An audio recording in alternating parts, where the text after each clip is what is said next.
बार चूचू चिड़िया अपने जंगल से दूर किसी दूसरे जंगल में खाने की तलाश में गया था।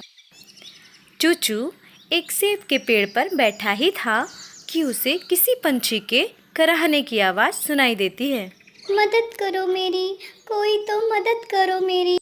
आवाज़ सुनकर चूचू पेड़ के नीचे आकर देखता है तो उसे एक चिड़िया घायल हालत में दिखती है।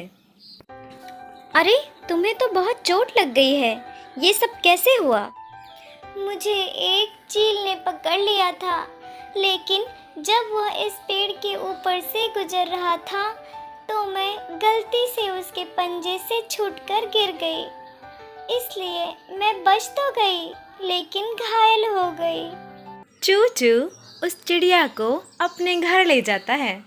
माँ, ये टुनी है, मुझे दूसरे जंगल में घायल अवस्था में मिली, इसलिए मैं इसे यहाँ ले आया। बहुत अच्छा किया बेटा जो इसको यहाँ ले आया। कुछ दिनों बाद जब टुनी ठीक हो जाती है, बेटा चूचू, टूनी को इसके जंगल वापस भेज दो। जंगल के दूसरे पंछी मुझसे शिकायत कर रहे थे कि वैसे भी हमारे जंगल में खाने की कमी है और आपका बेटा दूसरे जंगल के पंछी को लाकर बैठ गया है। और वैसे भी बेटा अब ये ठीक भी तो हो गई है। ओहो माँ, मैं आपको एक बात बताना ही भूल गया। टूनी की माँ को चील ने खा लिया था। अब इसका इस दुनिया में हमारे सिवा कोई भी नहीं है। जो भी हो बेटा, इसको इसके जंगल वापस पहुंचा दो, वरना जंगल के दूसरे पंछी हमें या तो मार देंगे या जंगल से बाहर कर देंगे। ये कैसा नियम है इस जंगल का माँ? देख बेटा, अगर हमें इस जंगल में रहना है तो यहाँ का नियम मानना पड़ेगा। चूचू टुनी को लेकर उसके जंगल की तरफ जाने लगता है। तभी टुनी बीच रास्ते में ही एक पेड़ पर जाकर बैठ जाती है और तेजी से रोने लगती है। मुझे उस जंगल में नहीं जाना, मुझे उस जंगल में जाने से डर लग रहा है। अब वहाँ मेरा कोई भी नहीं है। चूचू टुनी को रोता देख अपना इरादा बदल देता है और उसी पेड़ पर एक घोंसला बनाने के बारे में सोचने लगता है। अच्छा टुनी, ये कैसा रहेगा अगर मैं तुम्हारा घोंसला इसी पेड़ पर बना दूँ और हर रोज़ तुमसे मिलने भी आ जाया करूँ? ये तो बहुत अच्छा हो जाएगा। चूचू ने टुनी के लिए बहुत सुंदर सा एक घोंसला बना दिया।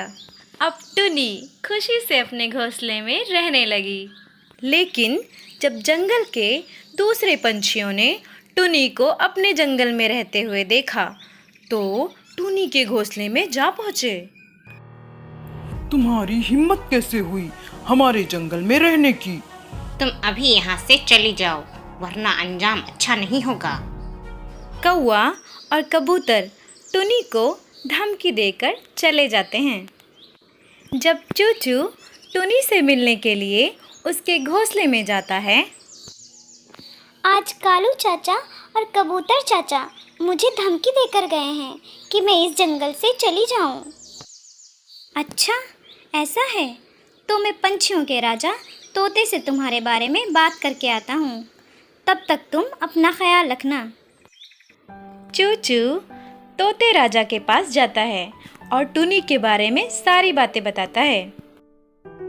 अगर सच में टुनी बेबस है तो उसे इस जंगल में रहने की इजाजत है।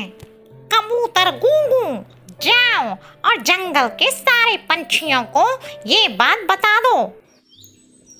चूचू ये बात टुनी से जाकर बताता है।